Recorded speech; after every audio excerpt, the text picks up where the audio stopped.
आपके इंटरव्यू में आपसे इंटरव्यूअर पूछता है, how do you handle conflicts with your piers and your supervisors. मान लीजिए आप फ्रेशर हो चाहे एक्सपीरियंस हो, मान लीजिए आपसे सवाल पूछा जाता है। अगर आपने तैयारी करी है तो आप एक बहुत इंपैक्टफुल आंसर दे सकते हैं। अगर आप चाहते हैं एक इंपैक्टफुल आंसर देना तो चलिए मिलकर तैयारी करते हैं। तो सबसे पहले समझने की जरूरत है दोस्तों कि ये सवाल इंटरव्यूअर आपसे पूछ क्यों रहा है।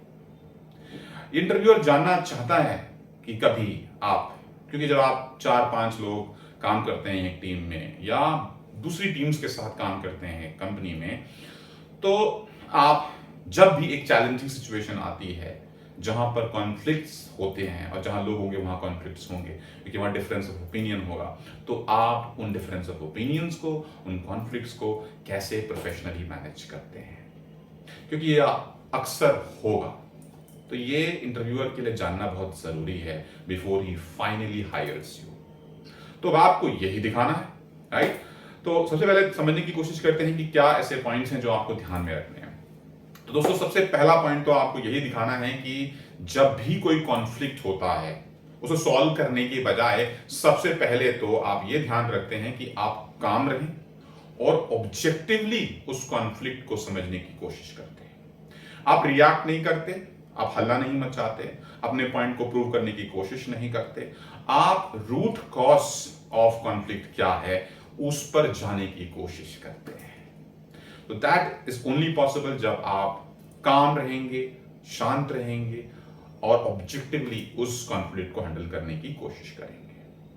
तो जब आप ये करते हैं तो इंटरव्यूअर को समझ में आ जाता है कि आप जब भी ऐसी सिचुएशन ऑर्गेनाइजेशन में होगी, जब आप एक टीम का हिस्सा होंगे, तो वहां पर भी आप बहुत शांतिपूर्वक, कामनेस के साथ, ऑब्जेक्टिवली उस रूट कॉज को समझने की कोशिश करेंगे rather than reacting over it, right. तो आप एक मैच्योर तरीके से हैंडल कर लेंगे, ये वो समझ जाएगा।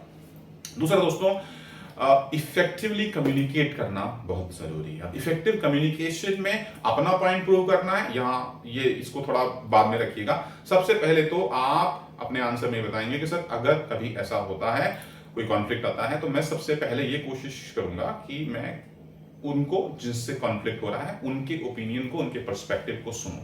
तो मैं एक्टिवली सुनूंगा, समझूंगा, उनके थॉट प्रोसेस को समझने की कोशिश करूंगा, एंड देन आपके आंसर में होना चाहिए कि आप बहुत क्लियरली एंड रिस्पेक्टफुली अपना थॉट भी पुट अक्रॉस करते हैं।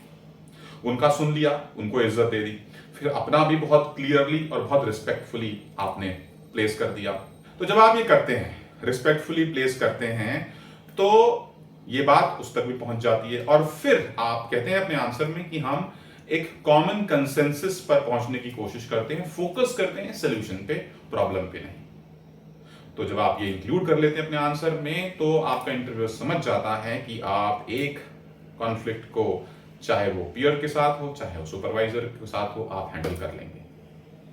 अब अगर आप ये बात समझ गए, चलिए देखते हैं एक सैंपल आंसर कैसे बनता है, राइट। तो अगर मान लीजिए मुझसे सवाल पूछा जाता है तो मैं कैसे इसका आंसर दूंगा। सबसे पहले तो मैं उनको थैंक यू बोलूंगा, thank you sir for asking this question to me. अगर ये मेरे साथ कभी भी होगा, क्योंकि ये सर ऐसा नहीं है कि अभी कंपनी में आने के बाद होगा, ये कॉलेज में भी था, कॉलेज में भी होता है, जहां भी 4-5 लोग होते हैं सर वहां पर कॉन्फ्लिक्ट्स होते ही हैं, डिफरेंस ऑफ ओपिनियन होते हैं, तो कॉन्फ्लिक्ट्स भी होंगे। तो जब भी ऐसा हुआ है, अभी हाल फिलहाल में लास्ट ईयर ही, मेरे 4th ईयर में ही कॉलेज में ऐसा हुआ था, एक प्रोजेक्ट को लेकर, प्रोजेक्ट दूसरे डायरेक्शन में जा रहा था, तो सबके अपने अपने पर्सपेक्टिव्स थे।